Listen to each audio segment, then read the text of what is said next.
Let's make mini pancake skewers.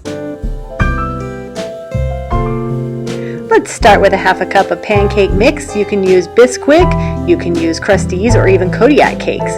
We're going to use a little less water, get it at the consistency you want.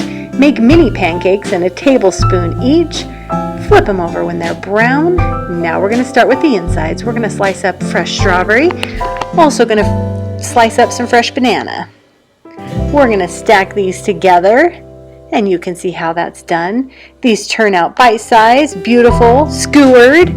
Drizzle some awesome maple syrup on top. And to make them extra special, sweet and beautiful, a little powdered sugar.